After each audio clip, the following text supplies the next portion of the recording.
Bismillahirrahmanirrahim.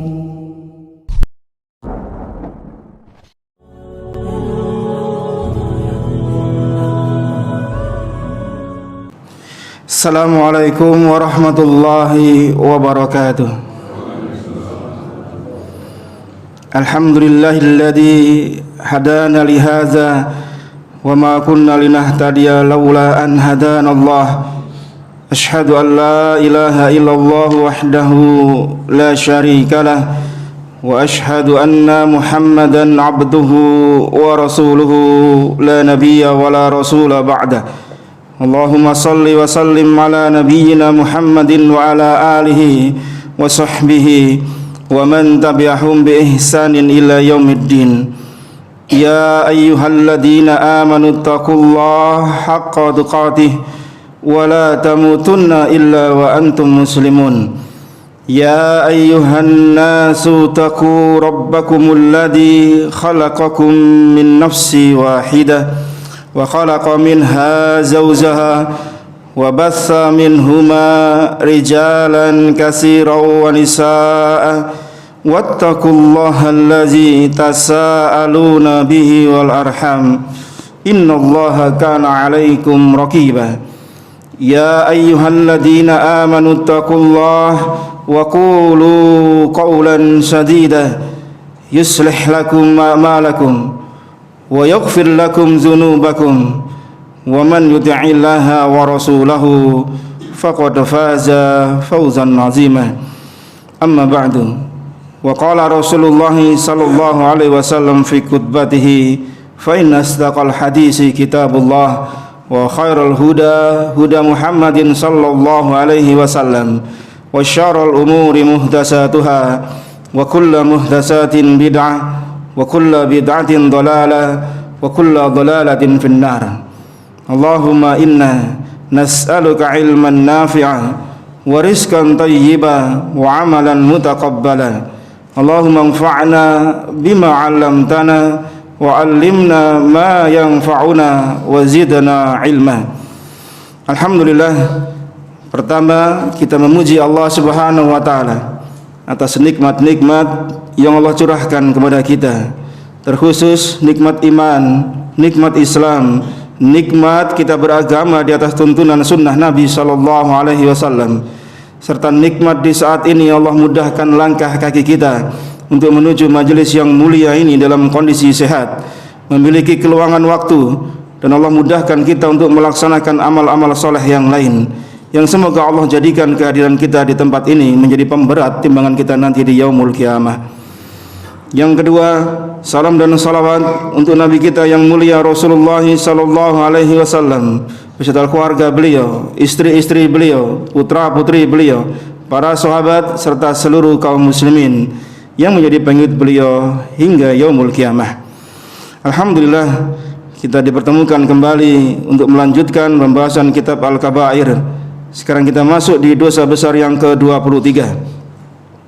Sebelum kita masuk pada dosa tersebut, sebagaimana di muqaddimah di awal-awal kita belajar tentang kitab Al-Kabair, tentu kita akan sering mendengar perkataan Huzaifah ibnul Yaman radhiyallahu an di Sahih Bukhari dan Sahih Muslim, ketika beliau katakan, kanan nasu yas'aluna Rasulullah sallallahu alaihi wasallam anil khair wa kuntu as'aluhu anis syarr makhafata ayyudrikani. Dahulu manusia, para sahabat sebagian besar bertanya kepada Nabi sallallahu alaihi wasallam tentang kebaikan-kebaikan, sementara aku bertanya kepada beliau sallallahu alaihi wasallam tentang keburukan. Yang aku khawatir keburukan itu akan menimpa kepada diriku. Karena ketika seseorang tidak belajar tentang lawan dari kebaikan, maka dia tidak akan tahu bahwasanya di sana ada keburukan-keburukan yang suatu saat dia akan terjatuh pada keburukan tersebut. Sebagaimana kata para salaf terdahulu, kaifa yattaqi ma la yadri ma yattaqi. Bagaimana seseorang bisa menghindar dari sesuatu sementara dia tidak tahu harus menghindar dari apa? Dia tidak tahu tentang dosa-dosa besar, maka apa yang harus dia hindari sementara dia tidak pernah belajar tentang yang namanya Al-Kabair. Dan sebagaimana pula dikatakan oleh para penyair, araftu asyar la lisyar. walakin litawaqih wa man la ya'rif syarr minan nasi yaqa'a fi. Aku mengetahui keburukan bukan untuk berbuat keburukan, tetapi aku mempelajari keburukan tersebut agar aku terhindar darinya. Karena barang siapa yang manusia tidak mengetahui keburukan, suatu saat dia pasti akan terjerumus pada keburukan tersebut. Maka semoga Allah Subhanahu wa taala jadikan wasilah kita mempelajari kitab Al-Kabairnya Imam Az-Zahabi rahimahullah taala, membawa kita kepada kebaikan-kebaikan sebagai lawan dari yang sedang kita pelajari. Tayyib, kita masuk di dosa besar yang ke-23 yang beliau berikan judul dengan Al-Yaminul Ghamus, sumpah dusta, yaitu sumpah yang objeknya dia sengaja, baik dalam perkara-perkara yang sudah terjadi atau yang akan terjadi atau yang sedang terjadi, baik dalam bentuk penolakan atau dalam bentuk penetapan. Itu makna dari al-yaminul ghamus, sumpah dusta. Misal seseorang bersumpah, demi Allah aku tidak melakukan itu, padahal dia melakukan. Berarti dia telah bersumpah, sumpahnya dusta, karena dia telah melakukan tapi dia bersumpah tidak melakukan seperti itu. Atau dia bersumpah, demi Allah aku telah melakukannya, padahal dia tidak melakukannya. Atau dengan perkataan yang lain, demi Allah aku tidak memiliki hutang kepadamu, ketika dia ditagih, padahal dia tahu bahwasanya orang yang diajak berbicara itu punya uang yang ada pada dirinya. Dia bersumpah atas nama Allah Subhanahu wa taala, maka ini masuk dalam contoh-contoh yang namanya al-yaminul ghamus, sumpah dusta. Imam Az-Zahabi rahimahullah taala membawakan dalil yang pertama dari Abdullah bin Amr, berkata dari Nabi sallallahu alaihi wasallam, beliau bersabda, al-kabairu al-israku billah wa uququl walidain wa qatlun nafs wal yaminul ghamus. Hadis riwayat Bukhari di hadis nomor 6675.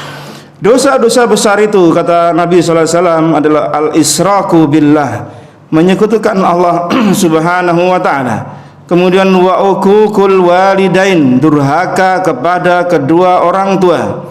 Kemudian wa qatlun nafs, membunuh jiwa yang diharamkan oleh Allah Subhanahu wa taala. Yang berikutnya wal yaminul ghamus, yaitu sumpah dusta. Di sini Nabi sallallahu alaihi wasallam menggandengkan dosa-dosa al-yaminul ghamus, sumpah dusta itu barengan dengan dosa menyekutukan Allah, dosa durhaka kepada orang tua. Berarti dosa sumpah dusta itu besar di sisi Allah Subhanahu wa taala. Kemudian datang riwayat di Sahih Bukhari nomor 6920 dari Abdullah bin Amr pula, ia berkata, Ja'a a'rabiyun ilan nabiyyi sallallahu alaihi wasallam faqal, ya Rasulullah mal kabair? Qala al-israku billah. Qala summa mada? Qala summa uququl walidain. Qala summa mada? Qala al-yaminul ghamus. Seorang badui datang pada Nabi sallallahu alaihi wasallam bertanya, ya Rasulullah, apakah dosa-dosa besar itu? Maka kemudian beliau menjawab, menyekutukan Allah Subhanahu wa taala. Ia bertanya kembali, kemudian apa ya Rasulullah? Yaitu durhaka kepada kedua orang tua. Apalagi ya Rasulullah? Sumpah palsu, sumpah dusta. Fakultu wa mal yaminul ghamus ya Rasulullah. Dia bertanya, sumpah dusta itu apa ya Rasulullah? Kata Nabi sallallahu alaihi wasallam, alladzi yaqtati'u ma lam ri'in muslimin huwa fiha kazibun. Sumpah dusta itu, kata Nabi sallallahu alaihi wasallam, beliau memberikan rumusan, sumpah yang menjadikan dia dengan sumpah tadi, demi Allah begini dan begitu. Apa tujuannya? Untuk mengambil harta seorang muslim. Jadi tujuan dia bersumpah dusta itu apa? Untuk mengambil harta milik orang lain. Maka Di kitab ini beliau Az-Zahabi mengatakan wal yaminul ghamus allati yuta'ammadu fihal kadhib li'annaha taghmisu al-halifa fil ism. Sumpah dusta, yaitu sumpah al-ghamus itu maknanya menjerumuskan ya Mas, yaitu sumpah yang dilakukan oleh seseorang yang sengaja, bukan nggak sengaja, tapi sengaja dia dalam sumpahnya untuk apa? Untuk mengambil harta orang lain. Kenapa kok disebut ghamus? Karena sumpah itu menyerumuskan dirinya seolah-olah dia tenggelam kemana? Nerakanya Allah Subhanahu wa ta'ala. Jadi sumpah dusta itu membawa pelakunya kepada nerakanya Allah Subhanahu wa ta'ala. Maka disebut dengan al-yaminul ghamus, sumpah yang menjerumuskan seseorang ke dalam nerakanya Allah Subhanahu wa ta'ala. Dan sepakat jamaah sekalian, sumpah palsu, sumpah dusta itu ulama sepakat termasuk dalam dosa besar dan hukumnya haram. Karena perbuatan tersebut dia lancang terhadap Allah Subhanahu wa ta'ala. Jadi sepakat ulama, sumpah dusta itu hukumnya haram dan masuk dalam bab al-kabair, dosa besar. Kemudian beliau bawakan dalil yang berikutnya dari Nabi sallallahu alaihi wasallam. Beliau bersabda, qala rajul wallahi la yaghfirullahu li fulan faqala Allah ta'ala man dalladhi yata'alla alayya anni la aghfiru li fulan qad ghafartu lahu wa ahbattu amalak. Hadis riwayat Imam Muslim. Seseorang berkata, demi Allah, Allah tidak akan mengampuni si fulan. Maka Allah berfirman, siapa yang bersumpah memastikan hukum atas namaku bahwa aku tidak akan mengampuni si fulan? Jadi ada orang mengatakan kamu itu enggak diampuni sama Allah dosa-dosamu ini. Allah kemudian menyangkal perkataan ini dengan mengatakan apa? Siapa yang bersumpah atas namaku si fulan enggak diampuni dosanya, siapa? Allah mengatakan sesungguhnya aku telah mengampuninya, orang yang dituduh tadi, dan justru membatalkan amal-amalmu. Orang yang nuduh saudaranya tadi tidak diampuni dosanya, justru Allah batalkan amal-amalnya, mengampuni dosa yang tertuduh sama orang tadi.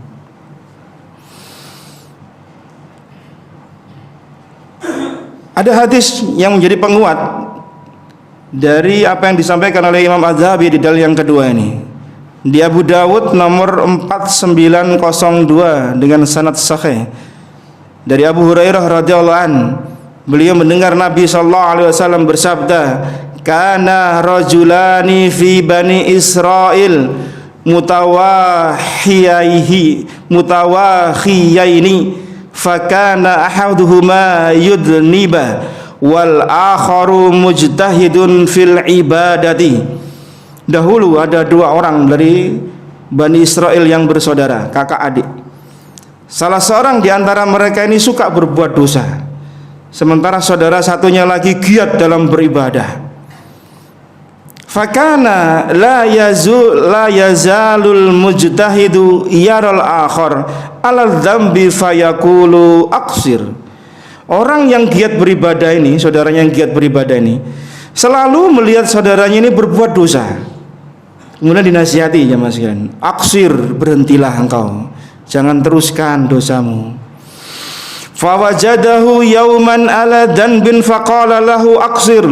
Lalu satu hari mendapati lagi saudaranya berbuat dosa lagi, kemudian ia kembali menasihati, aksir, berhentilah wahai saudaraku, jangan berbuat dosa lagi. Faqala khallini wa rabbi abu ista alayya rakiban. Kemudian saudaranya yang suka berbuat dosa ini karena sering dinasihati, aksir, berhentilah, dia mengatakan, biarkan aku, ini kan urusanku sama Rabbku.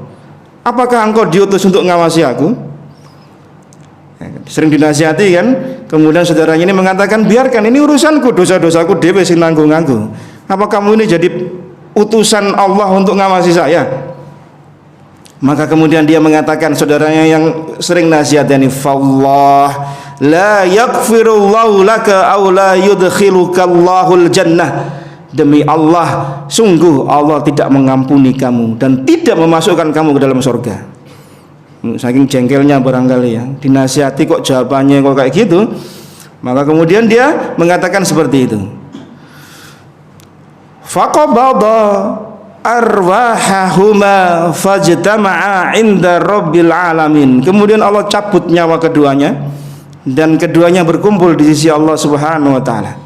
Faqala, Allah berfirman kepada al-mujtahidi, akunta bi aliman au kunta ala ma fi yadri qadiran. Allah bertanya kepada yang rajin ibadah tadi, apa yang kamu ketahui lebih dari aku? Apakah kamu mampu melakukan apa yang aku lakukan? Kan dia mengatakan tadi, Allah nggak akan ngampuni kamu, Allah akan tidak memasukkan kamu dalam surga. Wa qala lil muznibi idhab fadkhulul jannata bi rahmati. Kemudian Allah berfirman kepada pelaku dosa, saudara yang sering dinasihati tadi, pergilah kamu masuk surga dengan rahmatku. Wa qala lil akhir idhabu bihi ilan nar. Allah berkata kepada saudara yang sering nasihati tadi, yang mengatakan kamu tidak akan diampuni Allah, pergilah engkau ke neraka. Qala Abu Hurairah radhiyallahu an, walladzi nafsi biyadihi latakallama bikalimatin aw baqat dunyahu wa akhiratah. Demi zat yang jiwaku ada di tangannya, sungguh ia telah mengucapkan satu ucapan yang merusak dunia dan akhiratnya. Yang satu dinasihati terus, jamaah sekalian, kamu sudah berhenti tobat, gak usah maksiat. Kemudian jengkel karena sering dinasihati, dia mengatakan ini urusanku. Ini juga salah, jamaah sekalian. Orang kalau dinasihati itu mestinya ya dia menerima. Orang-orang Arab itu kalau dinasihati, ittaqillaha ya akhi, bertakwalah engkau pada Allah wahai saudaraku, mereka kan sering mengatakan jazakallah khair, syukron, terima kasih, dinasihati itu. Kalau di kita itu dikatakan ittaqillaha, itu marah kita, seolah-olah kita ini nggak bertakwa sama Allah Subhanahu wa taala. Beda makna takwa ketika dinasihatkan kepada orang yang berlapang dada, itu senang mereka itu. Nah, seharusnya ketika kita ini dinasihati oleh saudara kita, jamaah sekalian, kalau kita sedang terjatuh pada kesalahan, maka mestinya kita senang. Karena teman sejati itu adalah teman yang mengingatkan ketika kita jatuh dan memberi support ketika kita sedang naik. Bukan kemudian semakin menjerumuskan kita dalam dosa, bukan. Itu teman yang baik. Ya. Maka kalau ada teman yang kita menasihati kita, bersyukurlah. Kata Umar bin Khattab radhiyallahu anhu, kalau engkau menjumpai seorang sahabat yang seperti itu, maka pegang erat tangannya, jangan kau lepaskan, karena dia temanmu di dunia dan insya Allah menjadi temanmu di akhirat kelak. Imam Muslim rahimahullah ketika mengomentari hadis tadi mengatakan bahwasanya seseorang itu dilarang berputus asa dari rahmat Allah Subhanahu wa taala. Dan para ulama menjelaskan bahwasanya seseorang yang merasa dirinya soleh, merasa, bukan orang soleh, merasa saja, dia tidak boleh kepada orang per individu dengan mengatakan, ya fulan, perbuatanmu engkau masuk neraka. Ya fulan, engkau tidak akan diterima oleh Allah Subhanahu wa taala amal-amalmu. Ya fulan, engkau masuk neraka, tidak akan masuk surga. Ini perkataan yang tidak boleh.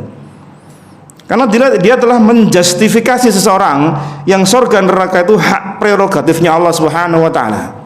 Tidak boleh seorang mengatakan kamu masuk neraka. Kalau perbuatannya iya boleh, karena itu umum. Ya, perbuatan zina finnar iya boleh, tapi menjustifikasi pelakunya itu yang tidak diperbolehkan. Karena butuh dalil dan butuh korina serta penghalang dari si fulan ini melakukan seperti itu. Maka tidak boleh kemudian mengatakan seperti itu. Ini kalimat-kalimat yang membuat apa? Seseorang justru berbalik menjadi apa? Dirinya yang tidak diampuni oleh Allah Subhanahu wa taala, justru orang yang dia katakan Allah ampuni dosa-dosanya dan masuk surganya Allah Subhanahu wa taala. Yang ketiga, Imam Az-Zahabi membawakan dalil dari Nabi sallallahu alaihi wasallam, beliau bersabda, salasatun la yukallimuhumullahu yaumal qiyamah wa la yanzuru ilaihim wa la yuzakkihim wa lahum azabun alim. Ada 3 golongan manusia yang Allah tidak akan berbicara kepadanya di hari kiamat, tidak akan melihat kepadanya dengan pandangan rahmat, tidak akan mensucikan dari dosa-dosanya, dan dia akan mendapatkan azab yang pedih. Di sini disebutkan al-musbilu izarah wal mannan wal munfiku sil'atahu bil halafil kazib. Hadis lengkapnya ada di Sahih Muslim nomor 106.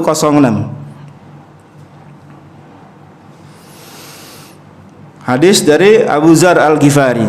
Abu Dzar berkata ketika Nabi mengatakan tidak akan diajak bicara, tidak akan dilihat, tidak disucikan dan mendapatkan sisa yang pedih. Qala faqara'aha Rasulullah sallallahu alaihi wasallam salasan. Beliau ulang 3 kali perkataan ini. Abu Dzar Al-Ghifari berkata, khabu wa khasiru manhum ya Rasulullah. Sungguh mereka itu gagal, sungguh mereka rugi ya Rasulullah. Siapa mereka ya Rasulullah? Maka beliau mengatakan yang pertama adalah al-musbilu izarah, orang yang melabuhkan pakaiannya melebihi mata kakinya. Golongan ini, orang seperti ini tidak akan diajak bincang sama Allah, tidak akan disucikan, tidak akan dipandang, dan tidak akan mendapatkan azab yang pedih. 4 siksaan sekaligus dalam satu hadis Nabi sebutkan bagi orang yang menurunkan pakaiannya di bawah mata kaki. Kemudian yang kedua apa? Wal mannan. Apa itu mannan?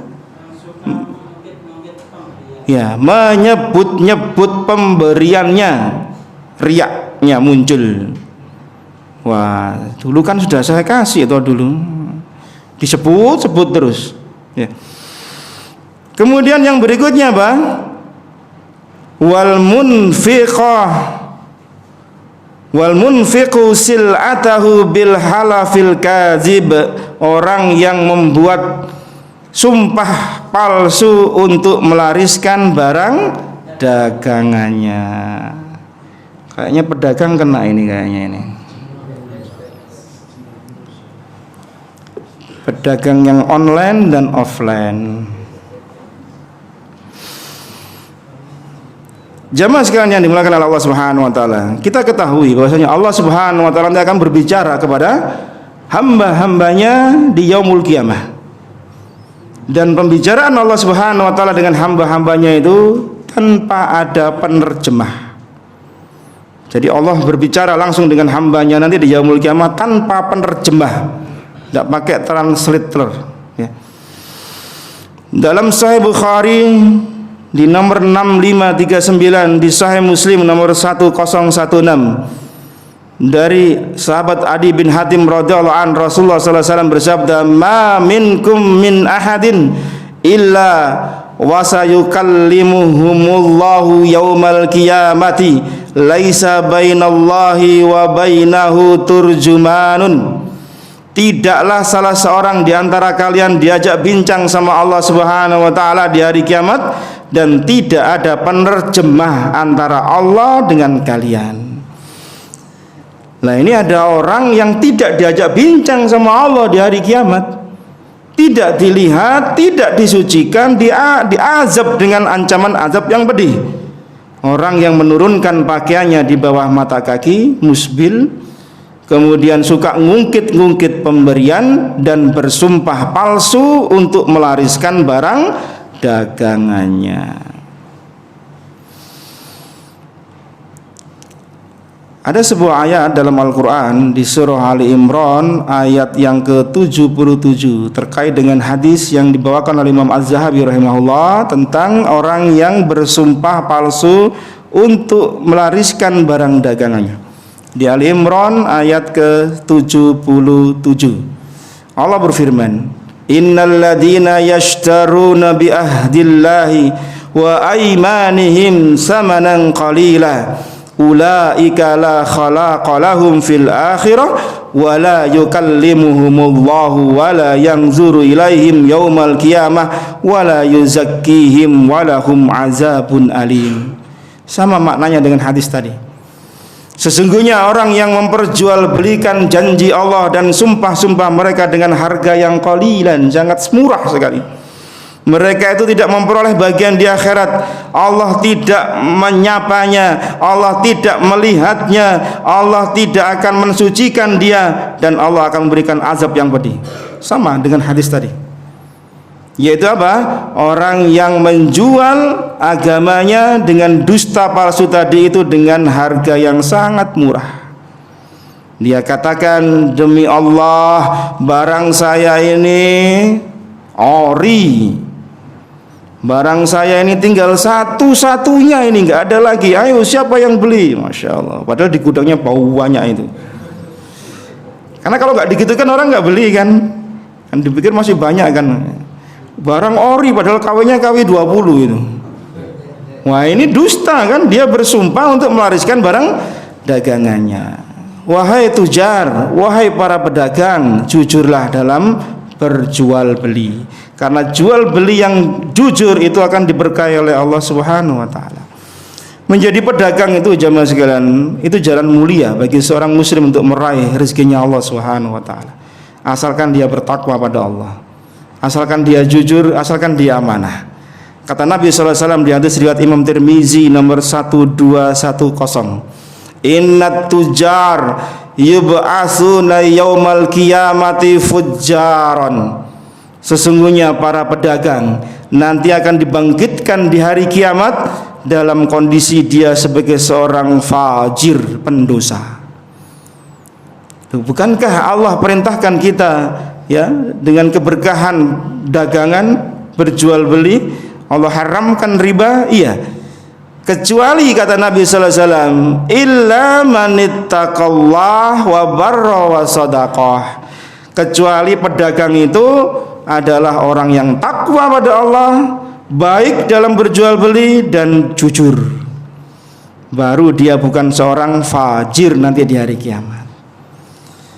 Maka dalam sebuah hadis yang diriwayatkan dalam Musnad Imam Ahmad, Tirmizi dan yang lainnya, disahihkan oleh Syalbani di silsilah hadis as-sahihah nomor 733, Nabi memberikan 4 bekal bagi seorang pedagang, pengusaha atau apa sajalah, mau bidang kuliner, mau bidang jasa, mau bidang apa saja.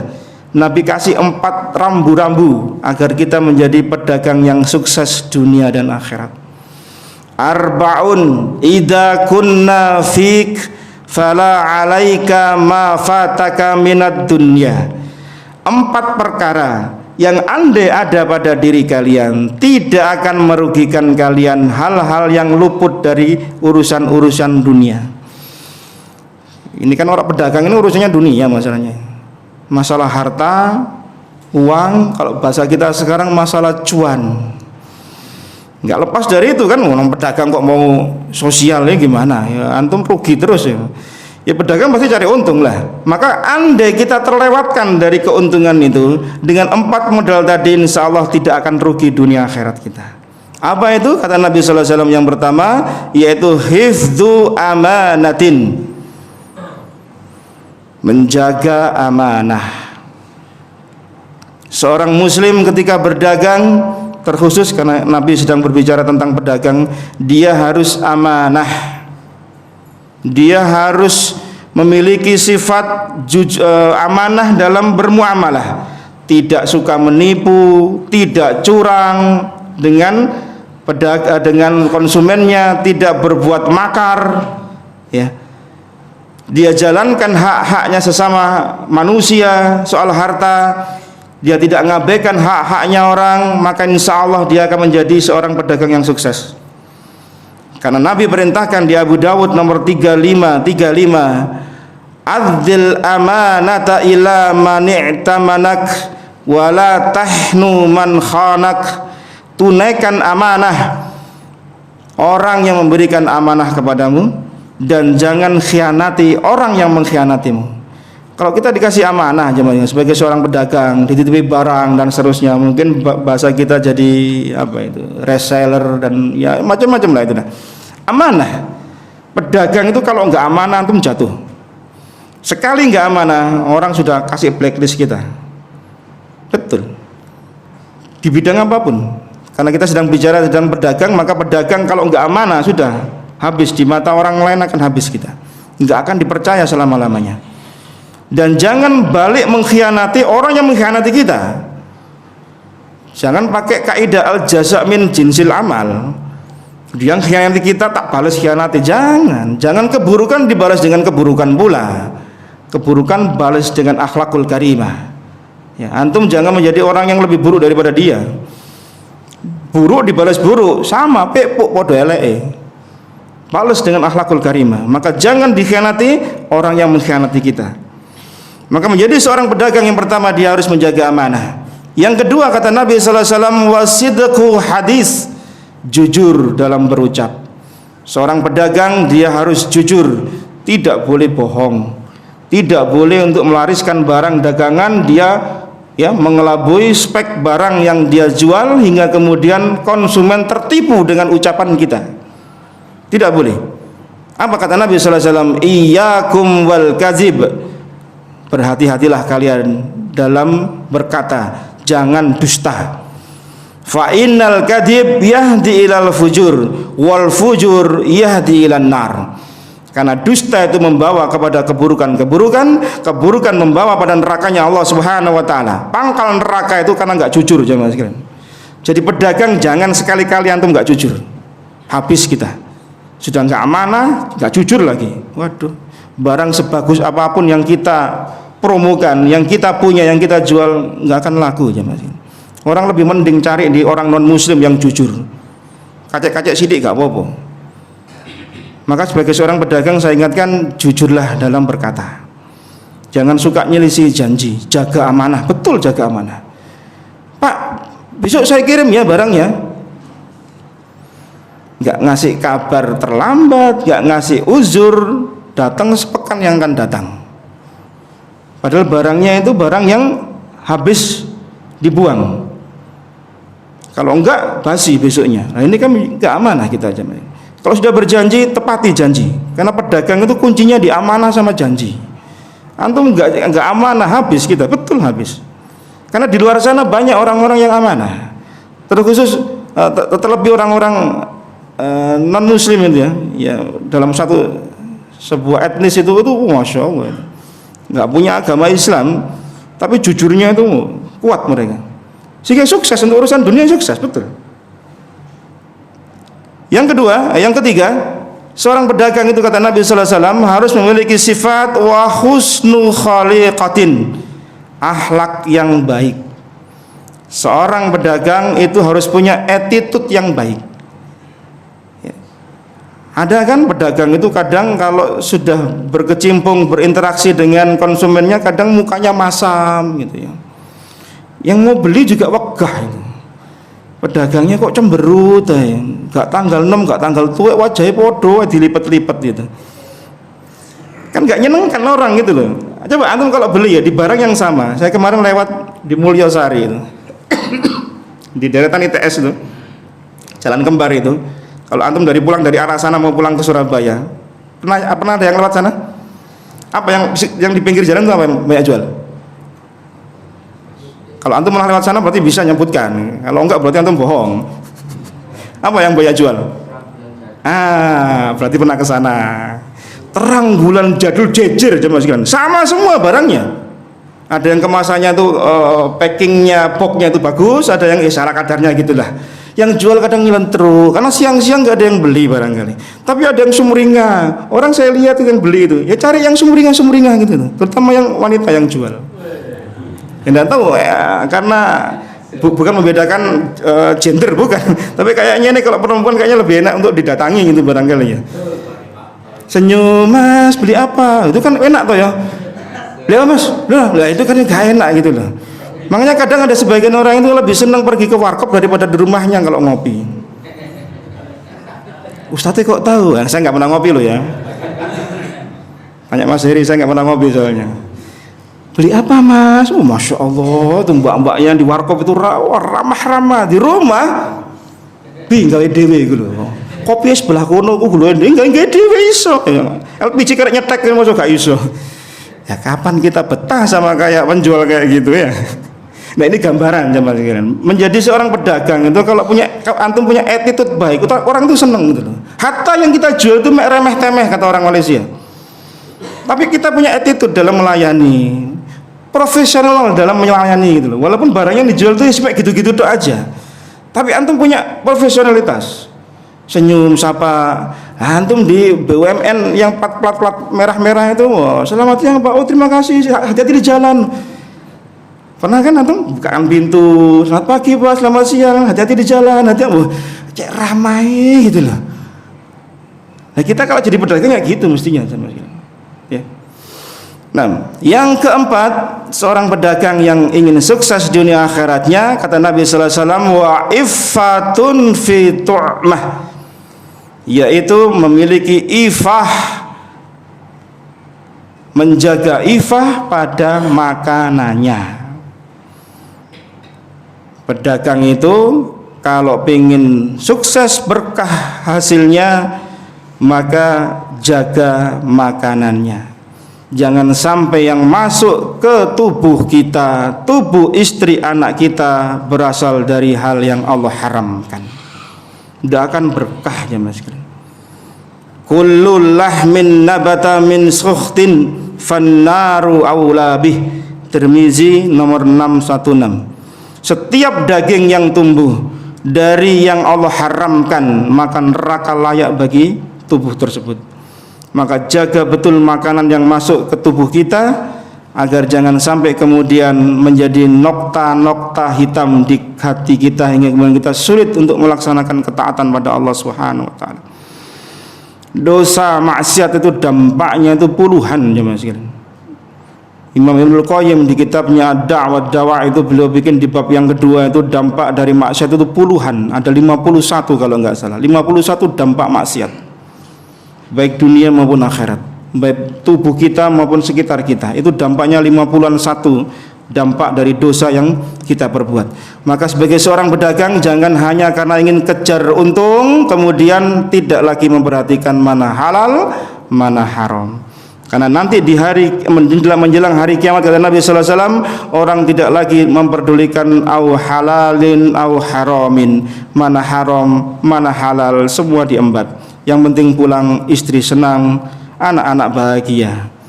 Bukan seperti itu konsepnya seorang pedagang muslim. Jangan cari kuantitas, cari kualitas. Mending penghasilan kita dari berdagang 10 juta setiap bulan tapi halal, daripada cuma 5 juta tapi haram. Masuk ya? Masuk. Daripada 5 juta ya. Nah, sebab turunnya ayat ini jemaah sekalian yaitu Ali Imran 77 tadi, tentang orang yang menjual agama Allah dengan sumpah dusta. Allah berikan 4 hukuman tadi, dilatar belakangi dari sebuah kisah di Sahih Bukhari nomor 2416, di Muslim nomor 138, dengan lafal dari Sahih Bukhari. Dari Abdullah radhiyallahu anhu yang berkata, Rasulullah sallallahu alaihi wasallam bersabda, man halafa ala yamin wa huwa fiha fajirun liyaqtati'a biha ma lam ri'in muslimin laqiyallahu wa huwa alaihi ghadbanun. Barang siapa bersumpah dusta untuk mengambil harta seorang muslim, maka pasti dia bertemu Allah dalam keadaan Allah murka kepadanya. Qala, seorang sahabat bernama Al-Ash'ath, beliau berkata, wallah kana dalik, demi Allah itu terjadi ya Rasulullah. Kana baini wa baina rajulin minal yahud ardun fajahadani faqaddamtuhu ilan nabi sallallahu alaihi wasallam. Telah terjadi sesuatu sengketa tanah antara aku dengan orang Yahudi. Kemudian orang Yahudi ini mengingkari hakku. Ini ada orang Yahudi gegeran sama seorang sahabat, kemudian orang Yahudi ini mengingkari. Ya biasalah orang Yahudi kayak gitu ya. Suka menyelisih janji, tidak nepati. Sudah ada perjanjian Camp Davis dulu, ya tetap aja masih menduduki tepi barat Gaza. Iya, mereka tuh tidak pernah menepati janji orang Yahudi. Itu sifatnya orang Bani Israel, orang Yahudi kayak gitu. Ya, maka jangan percaya kalau orang Yahudi ngomong itu. Maka kemudian aku bawa peristiwa ini pada Nabi sallallahu alaihi wasallam.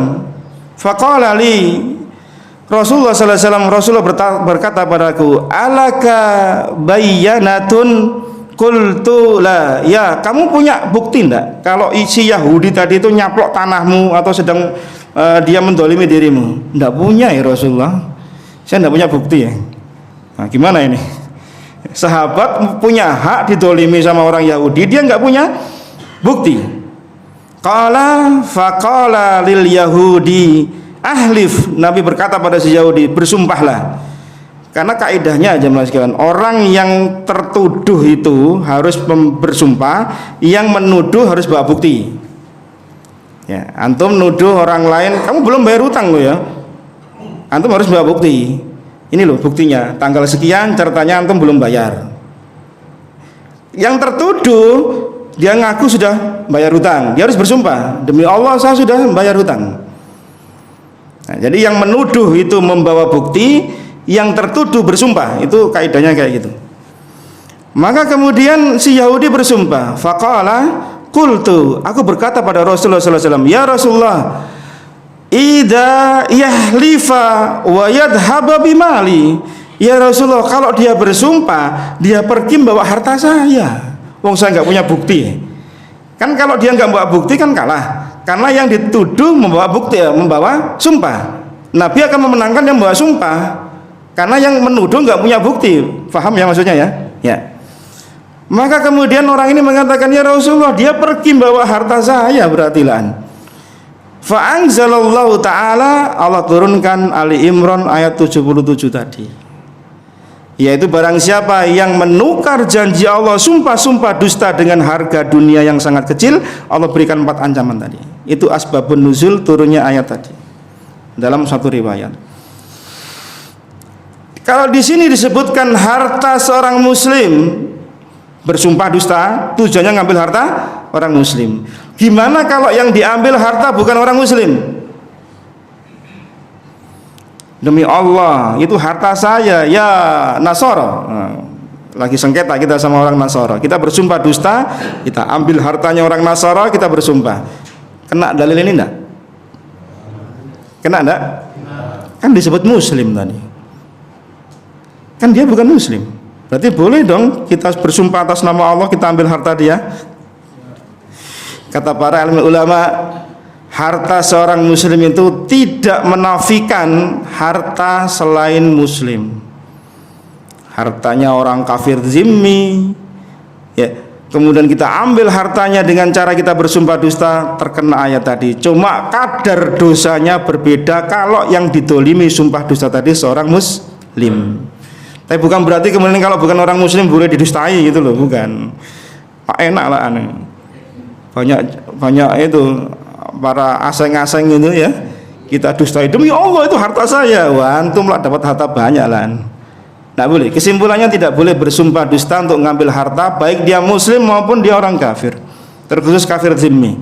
Kalau kafir harbi, nah, la ba'sa, tidak masalah. Nah, kemudian bersumpah palsu untuk melariskan dagangan. Wah, ini termasuk yang kita bahas. Jangan sampai sumpah palsu itu menjadi alat untuk melariskan dagangan, jemaah sekalian. Karena akan mencelakakan dunia dan akhirat kita. Dalam hadis riwayat Imam Bukhari nomor 2088 dari Abdullah bin Abu Aufa radhiyallahu anhu yang berkata, anna rajulan aqama sil'atan wa huwa fis suq, bahwa ada seorang yang memasarkan barang dagangannya di pasar. Fahalafa billahi laqad a'ta biha ma lam yu'ti liyuqi'a fiha rajulan minal muslimin. Yang sumpah palsunya itu dengan nama Allah, dia telah menjual barang dagangannya dengan harga sekian sekian sekian, ya. Kemudian harga itu untuk memperdaya orang muslim yang lain. Jadi dia sebut harga yang harganya itu sudah dia bohong, sudah dia markup besar. Ya, dia mungkin kulaan 50.000. Kemudian plus ongkos kirim bla bla bla BBM ya naiklah jadi 75 lah. Tapi dia katakan saya ini kulaan harganya 100.000. Sehingga orang kalau mau nawar di bawah 100 kan nggak mungkin. Nah, ini yang disebut di sini. Dia bersumpah bahwasanya harga itu sekian sekian sekian, sehingga kemudian memperdaya konsumen, sehingga konsumen gak akan berani menurunkan harganya. Kalau pas pun yang disebut dia, pasti dia sudah untung. Apalagi pasti konsumen akan dinaikkan harganya karena ya tadi itu badine piro lho Bu sakmene tok misalnya gitu ya. Yang seperti ini kemudian Allah turunkan ayat Ali Imran 77 tadi. Jadi ada dua asbabun nuzul. Yang satu terkait dengan orang Yahudi tadi, yang kedua terkait dengan pedagang yang bersumpah palsu untuk melariskan barang dagangannya. Turun Ali Imran 77.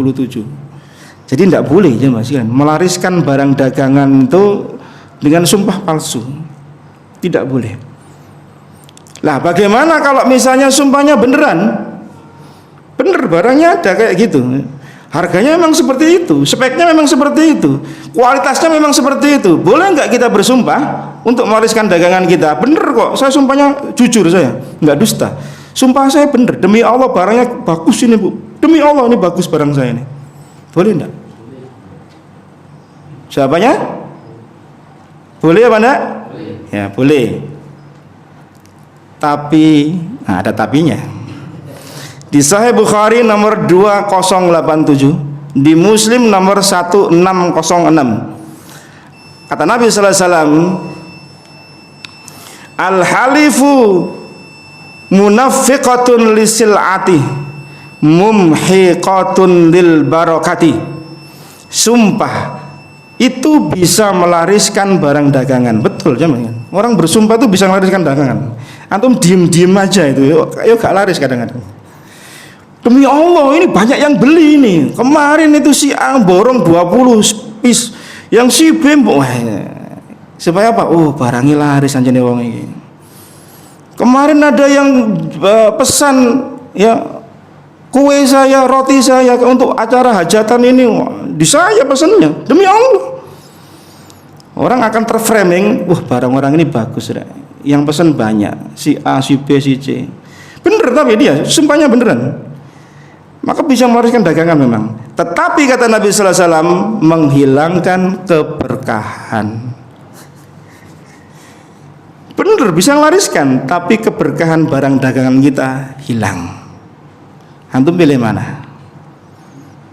Dapat banyak tapi hilang berkah, atau dapat dikit tapi berkah, atau banyak berkah? Nah ini kayaknya pilih yang C kayaknya ya. Ya, jadi ini jemaah sekalian terkait dengan urusan dagang-dagang ya. Saya yakin antum mungkin sudah sedikit banyak sudah mempelajarinya, tapi ini untuk mengingat kembali barangkali ada yang lupa-lupa pada diri kita. Nah, yang berikutnya yang keempat, Nabi SAW bersabda, Imam Az-Zahabi membawakan dalil, man halafa bi ghairillahi faqad kafara. Barang siapa bersumpah dengan menyebut nama selain Allah, maka sungguh dia telah kafir. Demi Ka'bah, demi cintaku kepadamu. Nah, ini yang masih muda-muda dulu ya. Demi Rasulullah sallallahu alaihi wasallam dan yang lainnya. Ini termasuk kafir. Di hadis yang lain dengan kalimat faqad asrak, sungguh dia telah melakukan kesirikan. Kenapa bersumpah palsu jemaah sekalian? Dengan menyebut nama Allah itu diharamkan. Demi Allah saya begini dan begitu, padahal enggak. Demi Allah barang saya begini, padahal tidak seperti itu. Satu, karena dia telah berbohong. Jelas bohong itu haram, dusta itu haram. Yang kedua, sumpah dia sandingkan dengan nama Allah Subhanahu wa ta'ala. Jadi dia gunakan lafzul jalalah, nama Allah yang agung, untuk apa? Bersumpah dusta. Ya sama kayak pencuri mau nyuri, bismillah tawakkaltu 'alallahi wala haula wala quwata illa billah. Nyeklak motor, subhanalladzi sakhkhara lana hadza. Bismillah, ya Allah selamatkan saya ya Allah, nyongkil. Lah ya iki piye ne? Pakai bismillah dia mengharap berkah isti'anah. Binya di basmalah itu kan maknanya isti'anah, memohon pada Allah perlindungan, pertolongan. Pertolongan untuk berbuat maksiat, dosa dia. Dosanya dua. Dosa mencuri plus dosa menggandengkan nama Allah dengan dosa yang dia lakukan, itu dosanya double. Maka mengapa dusta atas nama Allah itu berdosanya dua? Ya karena itu. Dia gunakan asma Allah digunakan untuk kebohongan. Ya. Karena kalau orang bersumpah jemaah sekalian, itu maknanya apa sih? Demi Allah. Maknanya apa? Penekanan. Untuk mengagungkan apa yang sedang dia bicarakan. Nah, ternyata dia gunakan untuk hal maksiat, tambah double dosanya. Sudah maksiat plus dia gandengkan sesuatu yang tidak pada tempatnya. Dosanya double.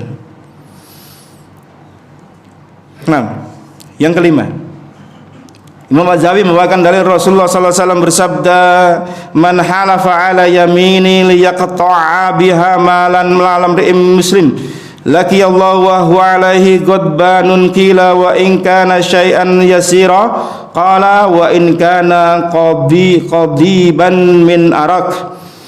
Barang siapa bersumpah, hadis riwayat Imam Muslim, atas sesuatu yang dia sumpahkan untuk mengambil harta seorang muslim, maka dia akan bertemu Allah dengan keadaan Allah marah kepadanya. Ada orang bertanya, "Ya Rasulullah, kalau sedikit gimana ya Rasulullah? Saya ngambil harta dia itu sedikit kok. Demi Allah saya ngambil sedikit kok." Maka kata Nabi SAW, walaupun cuma sepotong kayu arak. Kayu arak itu yang dibuat untuk siwak itu loh. Walaupun kita berdusta ngambil harta seorang muslim, walaupun cuma sebatang kayu untuk siwak, tetap dosa. Berapa sih harganya kayu siwak? Sak bendel bisa 10.000, 20.000 kok. Satu tok itu loh dosa. Tidak diperbolehkan. Ya. Jadi menunjukkan apa? Beratnya melanggar hak sesama kaum muslimin. Dolim itu baik besar maupun kecil tetap nggak boleh ya Mas. Jangan kemudian oh ini karena kecil kok boleh kok ditoleren, nggak boleh. Kemudian yang berikutnya, wasahha yaghlidhu ismin al-halifa kadiban ba'dal asr wa inda mimbari Rasulullah sallallahu alaihi wasallam. Telah terdapat hadis yang sahih yang menyatakan beratnya dosa bersumpah setelah asar dan di mimbarnya Rasulullah sallallahu alaihi wasallam. Jadi orang bersumpah jemaah sekalian, sumpah dusta, ngelariskan dagangan itu setelah asar. Itu dosanya lebih berat dibanding kalau dia sebelum asar. Bersumpah pas duhur, sebelum duhur, setelah duhur itu sumpahnya beda. Kadar dosanya itu lebih besar dosanya dia bersumpah ngelariskan dagangan dustanya itu setelah asar. Kenapa jemaah sekalian? Karena dosa itu standar operasionalnya, protapnya dosa itu berapa sih? Allah tulis berapa dosa? Kalau kita melakukan dosa, caranya berapa? Satu. Tapi terkadang ada waktu, momentum, keadaan, tempat yang membuat dosa satu itu menjadi kadarnya berlipat-lipat. Dalam sebuah hadis Nabi mengatakan, barang siapa yang berbuat dosa muhdas, atau di hadis yang lain dengan makna dia berbuat bid'ah, atau melindungi pelaku kriminal, atau dia melindungi pelaku bid'ah di kota haram Mekah, maka dosanya akan dilipat gandakan oleh Allah Subhanahu wa taala. Jadi berbuat bid'ah di Suko Asri dengan di Mekah itu dosanya beda. Iya betul. Di sini cuma antum cuma dapat satu tok. Di sana itu berlipat-lipat, satunya mungkin abot posisinya. Atau di hadis yang lain Nabi mengatakan barang siapa berbuat dosa kriminal kedoliman di Madinah, di kotaku ini, maka laknat Allah, laknat malaikat, laknat seluruh manusia, dan amalnya baik yang wajib maupun yang sunnah tidak akan diterima oleh Allah Subhanahu wa taala. Berbuat kriminal dosa di kota Madinah. Di sini kita melakukan kriminal satu tok. Nah, di sini pun juga demikian. Sumpah dusta itu mungkin dapat satu, tapi ketika dilakukan di momentum waktu setelah asar dan di mimbarnya Nabi Sallallahu Alaihi Wasallam, ya antum mungkin pergi sedang umroh atau haji, berkesempatan naik di mimbarnya Nabi Sallallahu Alaihi Wasallam bersumpah, demi Allah ini barang saya ini, dosanya itu lebih berlipat-lipat. Dalam sebuah hadis Nabi Sallallahu Alaihi Wasallam sebutkan di Bukhari nomor 2358, di Sahih Muslim nomor 108, salasun la yukallimuhumullahu yaumal qiyamah wa la yanzuru ilaihim wa la yuzakkihim wa lahum adzabun alim. Ada 3 golongan yang tidak diajak bincang Allah, tidak akan dilihat Allah, tidak akan disucikan Allah, dan bagi mereka siksa yang pedih. Ini terlepas dari 3 yang tadi, musbil, manan, kemudian bersumpah dusta untuk melariskan barang dagangan. Ini hadis yang terpisah. Yang pertama, siapa? Rajulun ala fadli ma'in bil falatin yamna'uhu min ibni sabil. Yang pertama adalah seorang laki-laki yang punya sisa kelebihan air di padang pasir, di padang Sahara. Kemudian orang lain dilarang ngambil. Ini air saya, ini nggak boleh diambil. Dong, air dari Allah nggak boleh ngambil, biyen. Apalagi digaloni lagi, kasih label, dijual. Orang nggak boleh lagi. Aslinya air itu dari Allah loh, jamaah sekalian. Ya, dari Allah. Kemudian ada orang yang musafir butuh air, nggak diberi, maka dia terkena ancaman 4 tadi itu.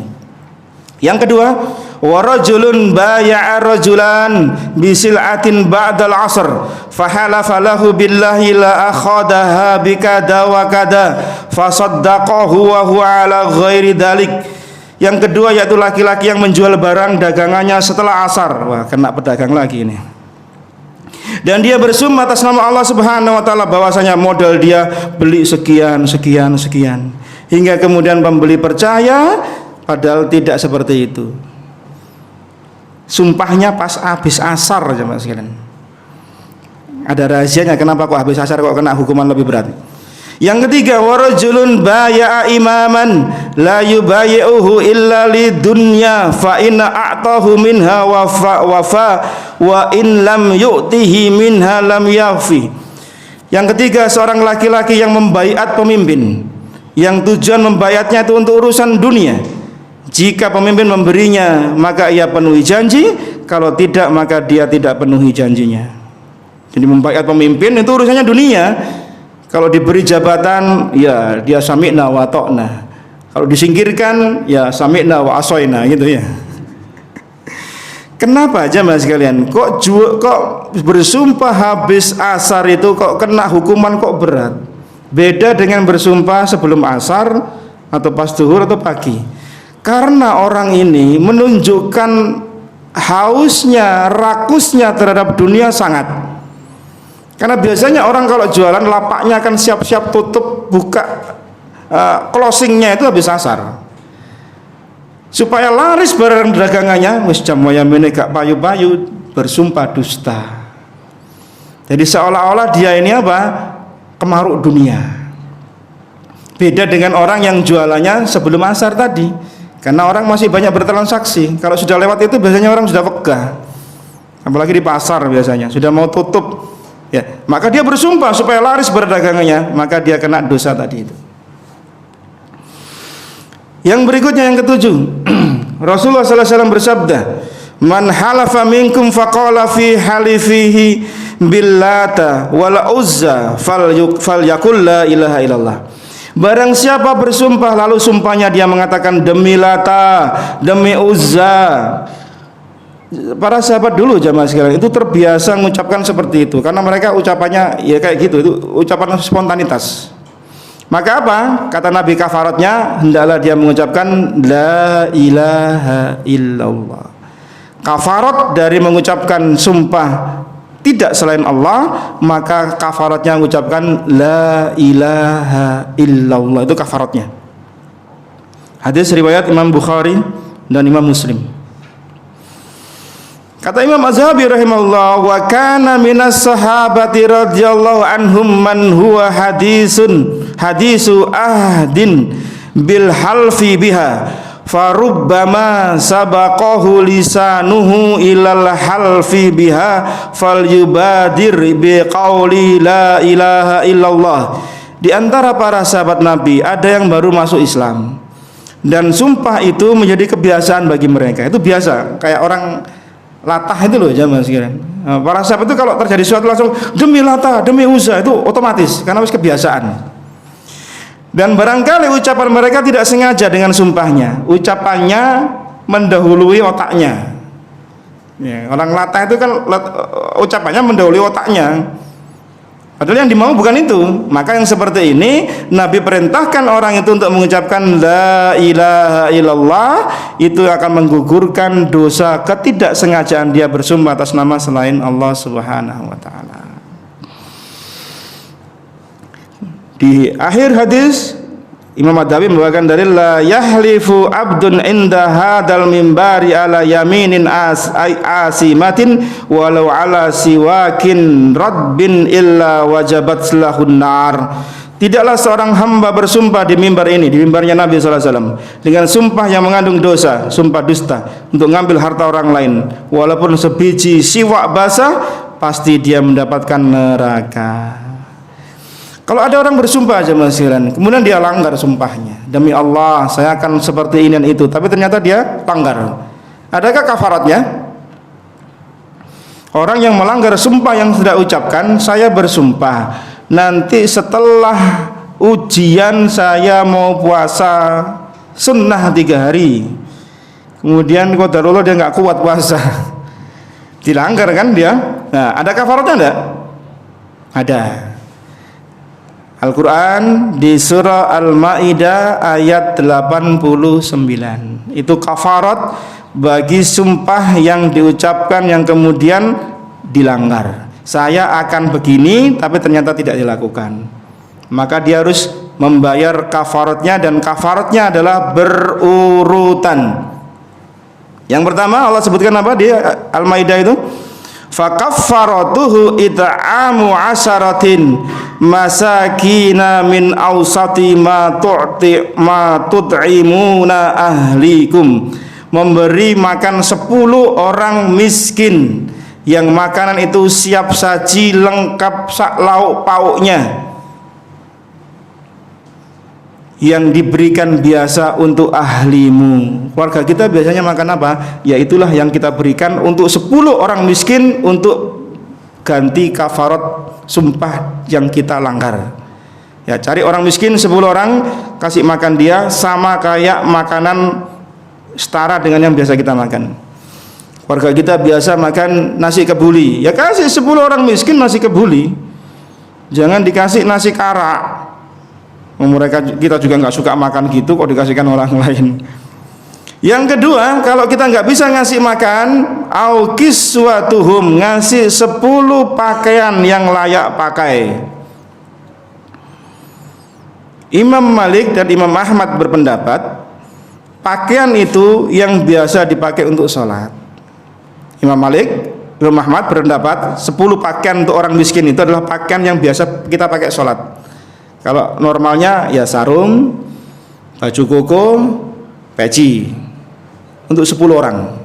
Ya, kalau mau ngasih gamis ya monggo silakan. Ya, 10 setel sak pecine. Tapi mayoritas ulama menyebutkan bahwasanya boleh dengan pakaian. Kalau wanita bagaimana? Ya kasih jilbab, sak jilbabnya. Karena itu disebut dengan pakaian pula. Dan yang berhak menerima hanya orang miskin muslim. Ya dicatat muslim, sama kayak kita bayar fidyah itu loh. Fidyah kan orang muslim yang nerima. Yang ketiga, kalau nggak bisa ngasih makan, nggak bisa ngasih pakaian, au tahriru raqabatin, bebaskan budak. Nah ini nggak ada, sudah lewati aja berarti ya. Di skip yang nomor 3 ini, karena nggak ada soalnya. Yang keempat, baru faman lam yajid fasyamu salasati ayyam, maka kafarat yang terakhir pilihannya adalah berpuasa selama 3 hari. Ulama berbeda pendapat apakah harus berturut-turut ataukah tidak, dan tidak boleh digabung dengan puasa yang lain, karena puasa kafarat berbeda zatnya dengan puasa sunnah Senin Kemis misalnya, itu tidak boleh digabung. Dia harus disendirikan ya. Sama kayak puasa qadha, itu tidak boleh digabung. Sebagian mazhab sebagaimana mazhab Hanafi mempersyaratkan, dan Imam Hambali mempersyaratkan harus 3 hari ini turut-turutan, Senin, Selasa, Rabu misalnya, itu harus urut. Tapi pendapat yang kuat boleh dikerjakan semampunya, mastata'tum, boleh loncat-loncat, yang penting 3 hari untuk melengkapi puasa dia sebagai kafarat dia telah melanggar sumpahnya. Demikian jamaah sekalian yang dimuliakan oleh Allah Subhanahu wa taala, pembahasan tentang al-yaminul ghamus, sumpah dusta, yang semoga Allah Subhanahu wa taala jaga lisan-lisan kita dari ucapan-ucapan yang akan menyengsarakan kita di akhiratnya Allah Subhanahu wa taala. Jangan sampai kemudian sumpah-sumpah kita ya menjerumuskan orang lain dalam kebinasaan hartanya, kehormatannya dan seterusnya. Jangan mendolimi orang dengan sumpah-sumpah dusta. Naam, Allahu a'lam bishawab. Saya tutup dengan doa atau ada yang bertanya?